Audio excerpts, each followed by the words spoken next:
Hari ini kita akan pikirkan sebuah judul khotbah, indahnya kasih persaudaraan. Suatu kali si Otong yang jatuh cinta dengan si Oneng, dia menulis surat kepada si Oneng. Neng, aku udah pernah jatuh dari jembatan. Aku udah pernah jatuh dari tangga. Semua itu tidak enak. Cuma ada satu jatuh yang enak. Aku jatuh cinta padamu. Wah, Oneng membacanya, so sweet ya. Tersenyum. Lalu ditulisnya juga, gunung tertinggi akan kudaki. Lautan terluas akan kuseberangi. Padang gurun terpanas pun akan kujalani. Yang penting aku bisa bertemu engkau. Melepas rindu padamu. Wow, Oneng sedikit fly membaca itu. Rayuan si Otong. Lalu lanjutannya, kalau Oneng jadi kompor, biar Otong jadi sumbunya. Kalau Oneng jadi panci, biar Otong jadi bagian gosong di bawahnya. Kalau Oneng jadi centong, biar Otong jadi nasi yang menempelnya. Yang penting menempel terus dengan Oneng. Wah, bukan main rayuannya. Oneng tersenyum. Dia membayangkan si Otong dan memeluk surat itu. Oneng sayang, tahu nggak kamu, pemilu nanti aku tidak pilih Donald Trump. Aku juga tidak pilih Joe Biden. Sebab aku sudah memilih kamu, Neng. Wow, bukan main. Orang yang menutup matanya membayangkan Otong ada di sampingnya. Lalu dia buka matanya, dia lihat bagian bawah ada fine print. Tulisan yang kecil. Ya, kayak kalau saudara baca flyer promotion atau iklan-iklan, udah gede-gede bawahnya kecil. NB, catatan. Malam minggu besok aku gak bisa ke rumahmu. Karena bos suruh aku masuk kerja. Sorry ya, Neng. Langsung si Oneng, kurang ajar. Dasar rayuan gombal. Dia ambil surat itu, lecek-lecek. Buang ke dalam gentong yang kosong. Saudara, ini hanya humor. Ya. Muda-mudi yang jatuh cinta. Ini adalah sebuah contoh rayuan gombal, cinta yang palsu. Ya. Cinta yang hanya lewat kata-kata saja, abstrak. Tidak ada sesuatu yang konkret dan nyata. Kasih yang sejati itu harus konkret dan nyata. Dan itu sudah ditunjukkan oleh Yesus Kristus kepada kita ketika dia rela turun ke dunia. Dia yang roh, yang abstrak kemudian konkret menjadi manusia. Bahkan dia rela mengorbankan dirinya buat kita. Kasih yang konkret, yang nyata. Dan semua itu sudah dialami oleh Rasul Petrus. Dia diubahkan.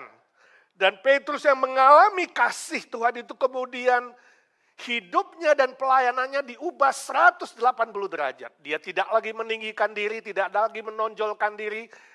Tapi dia menyerahkan seluruh hidupnya untuk melayani Tuhan. Meneladani hidup dan pelayanan Tuhan Yesus. Dan mengasihi jemaat Tuhan yang digembalakannya. Dan mengasihi semua manusia di zamannya.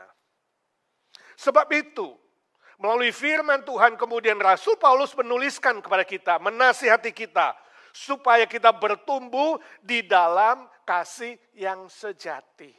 Ini adalah lanjutan dari 7 tangga iman yang sudah kita pelajari. 7 tangga pertumbuhan iman atau 7 bangunan pertumbuhan iman yang sudah kita pelajari. Ya. Iman tanpa kebajikan adalah iman yang mati. Itu sebabnya iman harus ditambah kebajikan. Kebajikan harus ditambah pengetahuan, sebab tanpa pengetahuan menjadi buta dan picik. Pengetahuan harus ditambah dengan penguasaan diri. Sebab tanpa penguasaan diri manusia jadi munafik. Dan penguasaan diri harus ditambah dengan ketekunan. Sebab tanpa ketekunan kamu akan mundur dan merosot. Semakin karatan. Dan ketekunan harus ditambah dengan kesalehan. Sebab tanpa kesalehan saudara bisa jadi licik. Dan kemudian dilanjutkan kesalehan tanpa kasih. Itu adalah gombal. Sia-sia, kosong, hampa. Mari kita baca tulisan Rasul Petrus dalam 2 Petrus 1 ayat 5 dan 7 yang sudah kita baca terus tiap minggu. Kita baca bersama-sama, 1, 2, 3. Justru karena itu, kamu harus dengan sungguh-sungguh berusaha untuk menambahkan kepada imanmu kebajikan. Dan kepada kebajikan, pengetahuan. Dan kepada pengetahuan, penguasaan diri. Kepada penguasaan diri, ketekunan. Dan kepada ketekunan, kesalehan. Dan kepada kesalehan, kasih akan saudara-saudara. Dan kepada kasih akan saudara-saudara, kasih akan semua orang. Nah, saudara, kasih yang diajarkan dalam tangga ini, tangga iman ini ada 2 aspek atau 2 tahap atau 2 level. Level pertama adalah kasih akan saudara-saudara, kasih terhadap saudara-saudara. Ini disebut kasih yang internal, secara internal. Dan kemudian kasih yang eksternal, kasih kepada semua orang. Nah, hari ini kita akan belajar yang pertama ini, kasih akan saudara-saudara. Saya beri topik indahnya kasih persaudaraan. Ini sangat penting, saudara. Sebab kesalehan tanpa kasih persaudaraan itu omong kosong, hanya gombal saja. Hidup kita itu abstrak, hampa, dan akan menjadi batu sandungan bagi orang lain. Kesalehan dalam hidup dan ibadah yang sejati, saudara, tidak terpisah dari mengasihi orang lain. Gak bisa dipisahkan. Ibadah saudara, doa saudara, pelayanan saudara, kesalehan saudara. Ya. Tidak bisa terpisah dari mengasihi orang lain. Itu sebabnya Rasul Petrus menasihati orang Kristen pada zaman itu, jemaat Tuhan, sekaligus dia mau mengoreksi ajaran dari agama Yunani pada zaman itu. Konsep agama Yunani menganggap bahwa kalau ada saudaranya yang datang minta tolong, minta bantuan, itu sama dengan gangguan. Ini mengganggu meditasi saya, mengganggu self-study saya. Saya lagi belajar, saya lagi meditasi supaya lebih dekat dengan Tuhan, kok datang-datang minta bantuan. Nah, orang Yunani menganggap itu gangguan. Ya. Filsafat Yunani, misalnya filsuf Epictetus, dia memutuskan untuk tidak menikah. Kenapa tidak mau menikah? Sebab dia bilang istri dan anak-anak itu bisa mengganggu dia kalau dia mengajar filsafat. Jadi demi bisa mengajar filsafat, ya, dan dianggap guru yang baik, dia gak mau ada istri dan anak-anak. Ya. Nah, Petrus ingin mengoreksi ini, salah. Kalau engkau mau jadi yang terbaik, kalau engkau mau sungguh-sungguh beragama, agama itu harus ada isinya. Petrus mengoreksi bahwa agama Yunani itu adalah agama yang hanya punya sampul, kayak buku punya sampul, gak punya isi, kosong, hampa. Demikian dengan hari ini kalau saudara mengklaim seorang yang saleh, seorang yang mengenal Tuhan, seorang yang beribadah, tapi dalam hidup saudara tidak ada kasih yang nyata, itu kosong. Sebab itu, Rasul Petrus menegaskan pentingnya kasih akan saudara-saudara, ayat 7a. Di atas kesalehan, tambahkan kasih kepada saudara-saudara. Bahasa Yunaninya adalah Philadelphia. Ya, kata ini terdiri dari 2 kata, phileo, ya, atau philos, itu artinya kasih. Adelphia, jamak, plural, artinya saudara-saudara. Kalau singular, adelphos. Orang Timur Tengah suka kasih nama anaknya Adel. Adel artinya saudara. Adelphos, Adelphia. Jadi philos, adelphos, adelphia. Philadelphia. Artinya apa? Kasih persaudaraan. Ya. Saudara tahu Philadelphia itu dibangun oleh siapa? Saudara tahu Philadelphia? Kota Philadelphia, ya. William Penn, P-E-N-N, last name-nya. Ya. Dia lahir di Inggris 1644, anak seorang politikus dan petinggi Inggris, tapi karena penganiayaan terhadap iman Kristen pada waktu itu, dia harus imigran ke Amerika. Imigran di bagian timur. Dia tidak benci, dia tidak marah, ya. Dia tidak pesimis, tapi dia bangkit. Dia katakan, aku ingin membangun kota, ya, yang sungguh-sungguh menerapkan kasih persaudaraan. Kasih dari Tuhan. Ya. Lalu dia berhasil, ya, setelah mengabarkan Injil, giat, ya, menceritakan Kristus, dia berhasil menjadi penemu. Jadi dia menemukan, dia disebut penemu dari provinsi Pennsylvania. Makanya pakai nama dia Pennsylvania, itu dari William Penn. Dan kemudian, saudara, pada tahun 1682 dia berhasil membangun kota Philadelphia. Itu cita-cita dia. Ya, sebuah kota yang bisa saling mengasihi, sebuah kota yang bisa percaya kepada Tuhan dan menerapkan kasih Tuhan, sebuah kota yang bisa menjadi berkat, dan dia berhasil. Sebab Philadelphia saat itu sangat terkenal, sebelum revolusi Amerika, ada sidang kongres yang pertama dan kedua diadakan di Philadelphia. Dan setelah revolusi, Philadelphia terpilih menjadi ibu kota. Dan sejak awal abad 19, Philadelphia terkenal menjadi kota industri. Salah satu kota industri terbesar di Amerika. Di sana banyak pabrik, ya, banyak industri. Saya nggak tahu kalau zaman sekarang, tapi waktu itu sangat-sangat terkenal. Saudara yang pernah dari Philadelphia, nanti coba cerita bagaimana sekarang banyak pabrik, banyak, ya, tempat-tempat yang maju di sana, ya, terkenal. Dan Philadelphia terkenal menjadi salah satu kota terbesar produk tekstil di Amerika Serikat. Tapi ini sejarahnya. William Penn. Motonya, tidak ada tahta tanpa duri. Tidak ada kemuliaan tanpa empedu yang pahit. Tidak ada mahkota tanpa salib. Intinya apa? Harus kerja keras. Harus rajin, harus disiplin. Ya. Harus beriman, rela berkorban seperti Yesus Kristus. Dan dia sukses.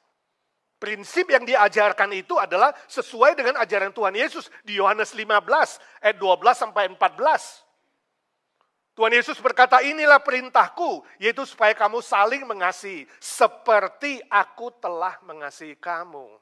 Ya, ayat 13 dari Yohanes 15. Tidak ada kasih yang lebih besar daripada kasih seorang yang memberikan nyawanya bagi sahabat-sahabatnya. Saudara melihat berkorban? Bahkan bagi musuhnya sekaligus. Ayat 14 indah sekali. Kamu adalah sahabatku, kata Tuhan Yesus, jikalau kamu berbuat apa yang ku perintahkan kepadamu. Sungguhkah saudara adalah sahabat Kristus? Amin. Benar? Sampai ada lagunya, I'm a friend of God. Tapi apakah dalam prakteknya sungguh kamu sahabat Yesus Kristus? Atau cuma nyanyi doang? Karena saudara jangan lupa jikalau itu loh. Kamu adalah sahabatku, kata Tuhan Yesus. Jikalau. Nah ada jikalaunya. Jadi yang ngarang lagu kurang tambahkan kalimat itu. I'm a friend of God. Jikalau kamu berbuat apa yang kuperintahkan kepadamu. Nah itu potongan terakhir itu penting. Kalau saudara hari ini tidak melakukan perintah Tuhan Yesus, jangan berani-berani sebut I am a friend of God. Jangan ngaku-ngaku. Bisa jadi batu sandungan, bisa memalukan. Ya, masa sahabat Tuhan Yesus begini hidupnya?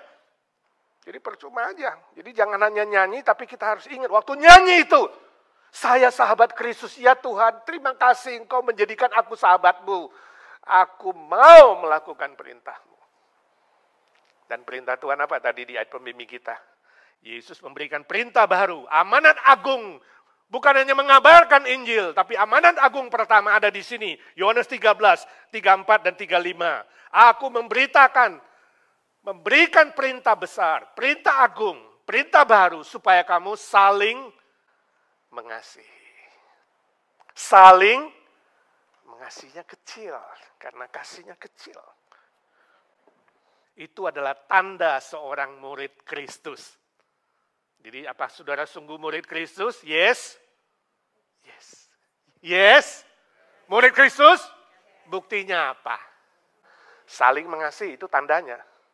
Ya, jadi ada simbolnya di situ. Ya, bukan murid Kristus lalu bawa logo ikan, bukan.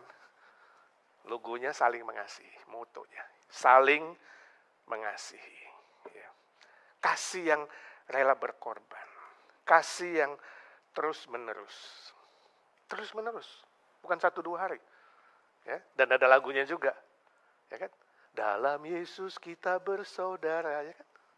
Saudara, kasih persaudaraan, saling mengasihi. Dalam Yesus kita bersaudara. Berapa lama? Dalam Yesus kita bersaudara. Dan selamanya. Bukan hanya di gereja doang. Bukan hanya minggu doang. Sekarang dan selamanya. Kasih itu selamanya. Sebab kasih itu tidak berkesudahan. Sungguh dalam Yesus kita bersaudara.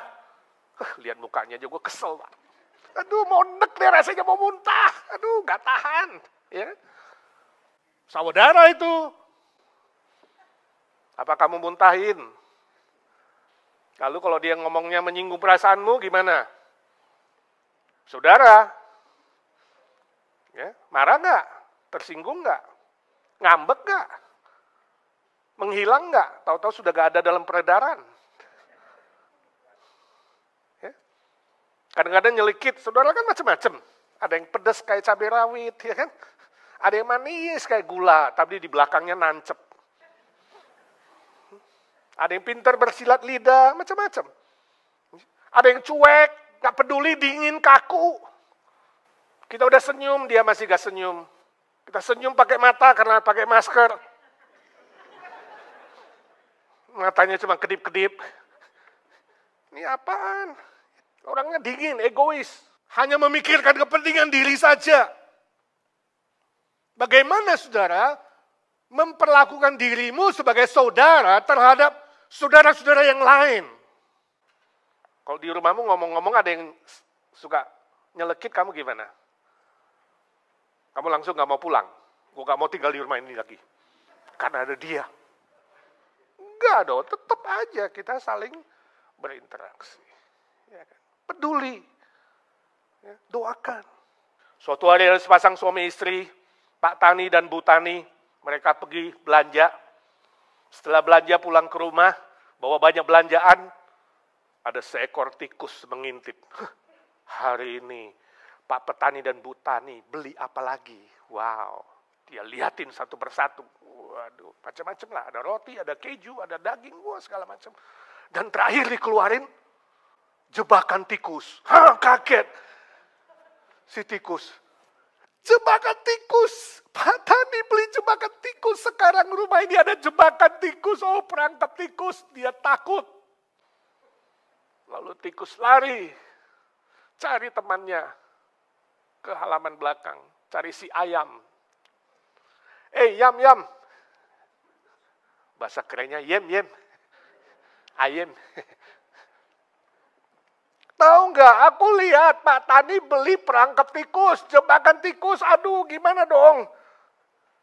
Ayam cuma bilang, aku sih terus terang ikut bersedih.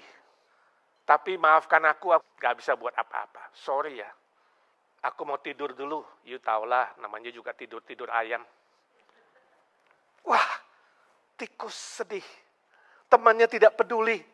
Lalu dia pergi mencari si kambing.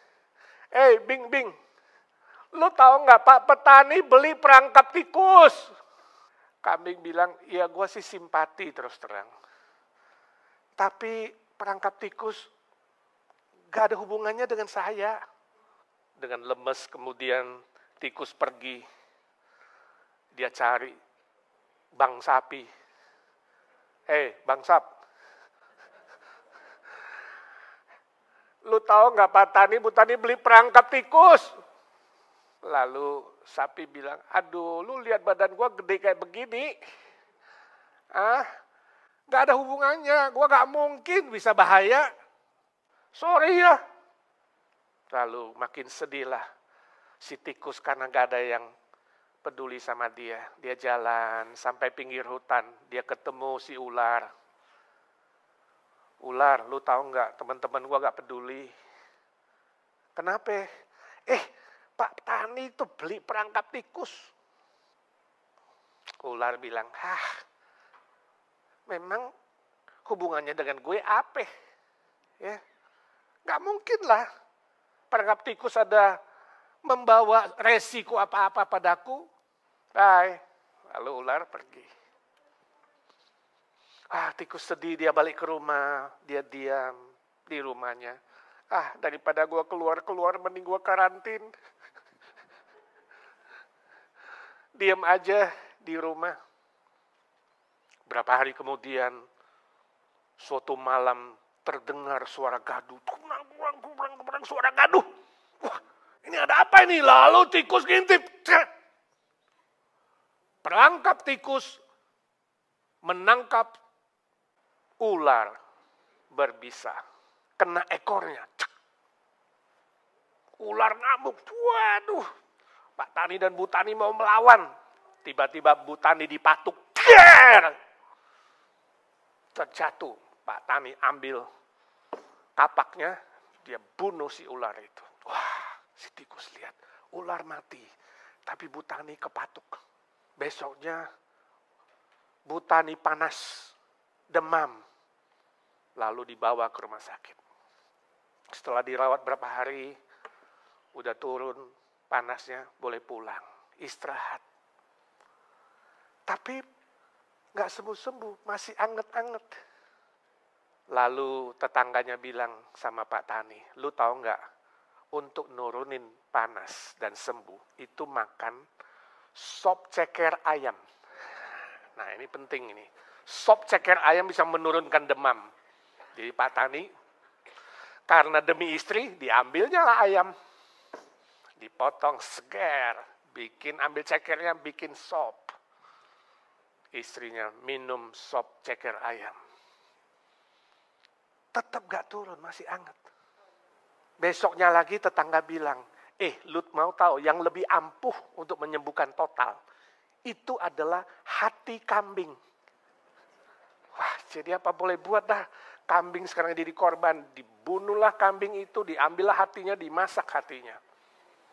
Pakai saus tomat. Istri yang makan, nggak sembuh. Berapa hari kemudian, istri Pak Tani meninggal. Wah, sedih dia. Orang-orang datang malam penghiburan. Wah, banyak sekali yang datang. Tetangganya bilang, lu mending potong sapi lo. Ini mau kasih makan apa orang banyak begini. Akhirnya mau gak mau sapi juga dibunuh, saudara. Tikus melihat dari jauh. Teman-temannya yang tidak peduli satu persatu, game over. Dia sedih, 2 hari kemudian perangkap tikus itu dibuang dan gak dipakai lagi. Jangan tidak peduli.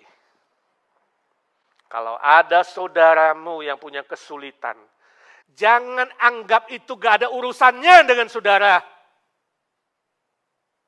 Belajar peduli, jangan cuek, jangan dingin, jangan kaku. Mari belajar saling memperhatikan satu dengan yang lain. Itulah kasih persaudaraan. Nanti pulang gereja ada yang bilang, pinjem duit dong. Kamu dengar gak itu? Kasih yang sejati bukan hanya melalui bibir mulut saja. Memang perkataan kita bisa menghibur yang sedih, menguatkan yang lemah, memberi semangat kepada yang letih dan lesu, bisa, tapi itu tidak cukup. Kata-kata saja tidak cukup, perlu perbuatan yang nyata, yang konkret. Sebab apa? Kasih itu bukan kata benda yang pasif dan mati, bukan. Kasih itu adalah kata kerja yang aktif, yang dinamis, yang bergerak. Itu kasih. Sebab Allah itu hidup dan dia adalah kasih. Dan dia datang ke dunia ini. Suatu hari ada sekelompok anak-anak muda menampakkan diri ketupat agape. Ketupat artinya kelompok tukar pendapat. Disingkat jadi ketupat. Agape artinya kasih. Dari bahasa Yunani. Nah, kelompok ini, kelompok diskusi ini suatu hari ngumpul di sebuah kolam renang di pinggir, ngobrol-ngobrol, mendiskusikan topik daripada grup mereka, yaitu agape, kasih ilahi. Mereka diskusi, apa itu kasih ilahi? Lalu si A kasih definisi, ya kasih ilahi itu adalah kasih yang bersifat vertikal.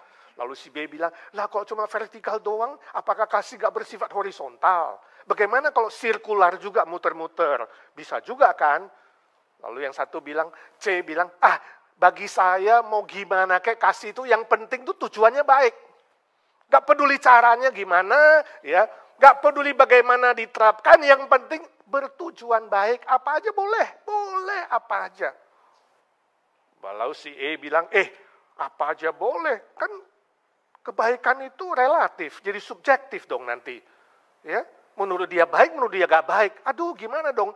Standarnya apa dong kebaikan? Wah, mereka diskusi rame, saudara, kelompok ini.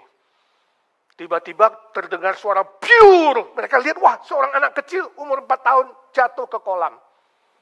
Dan dia gak bisa berenang. Tangannya menggapai-gapai dan mulutnya mulai minum air. Lalu si A bilang, itu anak siapa? Si B bilang, mana orang tuanya? Si C bilang, aduh siapa yang bisa nolong ya? Si D bilang, aduh kesian tuh, mau tenggelam. Masih diskusi. Tiba-tiba ada suara biur, satu orang lompat masuk ke kolam dan menolong si anak. Membawa dia ke pinggir kolam dan kemudian selamatlah si anak dari kematian. Baru mereka bilang, oh siapa itu, siapa itu? Dilihat salah satu anggota ketupat. Namanya siapa? Namanya agapao. Nah, agapao artinya kasih yang bergerak dan dinamis. Ternyata si agapao ini dari tadi diskusi gak ngomong sama sekali. Gak banyak bicara. Tapi dia telah mempraktekkan kasih yang nyata. Yang konkret. Ini sebuah contoh yang baik. Kasih yang nyata. Kasih yang konkret. Gak banyak ngomong tapi banyak kerja. Banyak praktek, banyak perbuatan. Ini penting sekali, ya. Contoh yang baik, yang meneladani Kristus, yang turun ke dunia, mati bagi kita, mendamaikan kita dengan Allah. Ketika dia diadili, Yesus hanya diam saja. Dia tahu dia sedang melakukan kehendak Bapa di sorga. Tahukah saudara hari ini, banyak rumah tangga yang hancur, banyak gereja yang pecah, persaudaraan retak. Karena apa? Terlalu banyak yang pintar bicara. Terlalu banyak yang pintar diskusi. Pintar berdebat, bersilat lidah. Tapi berbuat kasih tidak ada. Kasihan. Mari kita belajar berbuat sesuatu yang konkret. Amin? Itu kasih persaudaraan. Jadi lihat diri dulu, bercermin. Karena firman Tuhan itu cermin. Saya ngomong begitu, saya sendiri bagaimana? Saya sudah berbuat sesuatu belum yang nyata dan konkret, yang menunjukkan kasih Kristus. Berapa tahun lalu ada seorang ibu bilang sama saya, Pak, tahu nggak itu anggota IGNC kelihatannya sombong-sombong ya? Hah? Saya bilang, maksudnya apa? Ya, saya ke gereja. Nggak ada yang salamin saya. Nggak ada yang sambut saya juga nggak tahu asal di mana. Dan waktu makan siang, saya makan sendiri. Gak ada yang ngajak bicara sama saya. Tapi terus terang ya, berapa minggu lalu aku ke gereja lain. Ya. Gereja karismatik yang kita suka bilang, ya doktrinnya lah, ininya lah. Mereka hangat banget. Dalam hati saya kompor kali. Saya gak bilang, diam aja. Kompor kali. Kita ini aja dingin, kaku, aduh. Kita jangan terlalu, kritik ajaran orang lain lah. Tapi kita sendiri harus lebih hangat. Saya dengerin aja. Terus selesai dia ngomong, saya tanya, Ibu sudah berapa lama jadi anggota IGNC? Yang bolak-balik tentunya. Saya gak bilang yang belakang itu. Ya udah lama lah, ya mungkin 10 tahun. Gak tahu berapa tahun lah. Lebih lah. Oh gitu. Permisi tanya, waktu Ibu datang, gak ada yang salamin Ibu. Ibu salamin dia gak? Gak ada yang menyapa. You menyapa dia nggak? Atau you tunggu disapa? You tunggu disalamin dulu. Waktu you makan nggak ada yang ajak kamu bicara. Kamu ajak orang lain bicara nggak? Nah ini penting. Kalau kamu orang baru, saya mengerti. Tapi kalau kamu jemaat IGNC yang sudah bertahun-tahun, dan you bilang sombong-sombong, itu termasuk Anda. You kan member IGNC. Mengerti maksud saya? Kita harus proaktif. Saya minta ibu proaktif. Kalau bisa minggu depan, gak ada yang salamin, ibu salamin dulu. Gak ada yang say hi dulu. Gak ada yang ajak makan, makan siang, cari orang lain ajak ngomong. Proaktif, apa? Yang kenceng, proaktif. Dinamis. Itu kasih. Jadi mulai minggu depan ya Bu, saya minta cuma satu hal. Proaktif. Dia cuma senyum kecut aja. Sayang, minggu depannya dia sudah tidak datang. Saya tidak tahu, kalau saudara ada yang mirip dengan ibu itu, saya minta saudara bertobat.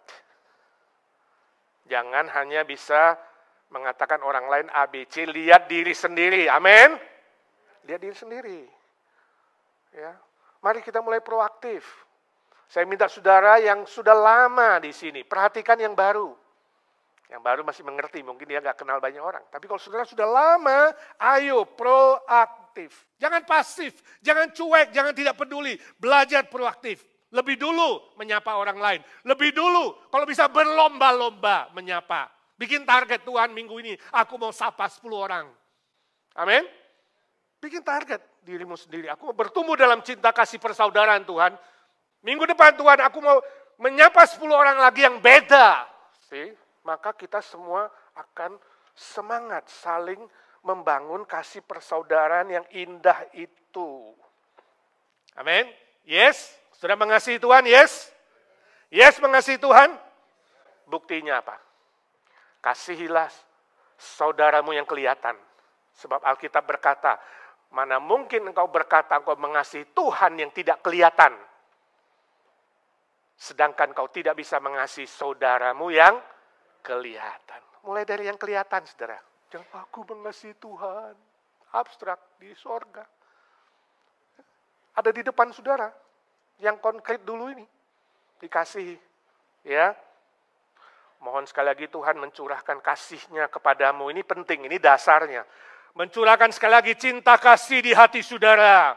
Jangan dengar dustanya iblis. Iblis suka bohong. Iblis kadang suka bisik, kamu kan jelek, masa Tuhan sayang sama kamu? Kamu masih berdosa, Tuhan benci sama lo, tahu nggak? Lu nggak pantas deh. Bisikan si jahat. Jangan dengar itu bohong. Katakan, Tuhan aku bersyukur kau mengasihi aku. Sebab kasih Tuhan itu utuh. Utuh, saudara. Setiap saat, setiap waktu. Setiap kondisi, setiap keadaan, waktu kamu gagal, waktu kamu sukses, waktu kamu sakit, waktu kamu terjatuh, waktu kamu jelek dan buruk, Yesus mengasihi saudara, amin.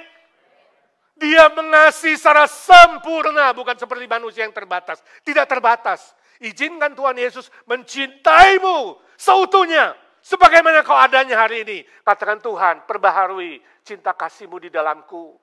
Sebagaimana aku ini, Tuhan, Engkau mengasihi aku, seutuhnya aku bersyukur. Dan kemudian Dia akan memberimu kemampuan untuk menyalurkan cinta kasih-Mu itu kepada orang lain. Pasti bisa. Apa? Pasti bisa. Sepulang dari tempat ini, waktu nanti makan siang atau ketemu orang lain, ingat saudara, pakai matamu, mulai perhatikan orang lain. Pakai telingamu, mulai dengarkan orang lain. Gak banyak bicara, tapi banyak mendengar. Itu penting. Perhatian dimulai dari melihat, mendengar, dan kemudian mengamati. Nanti doa Tuhan, apa yang bisa kuperbuat untuk mengasihi saudaraku. Mari kita berdoa. Suara hamba-Mu sudah berhenti ya Tuhan. Hamba minta suara Roh Kudus terus berbisik-bisik di hati setiap orang yang sudah mendengar. Jangan jadikan kami hanya pendengar-pendengar lalu melupakannya. Tapi jadikan kami pelaku-pelaku firman. Demi nama Tuhan Yesus kami berdoa dan memohon berkat Tuhan. Amin.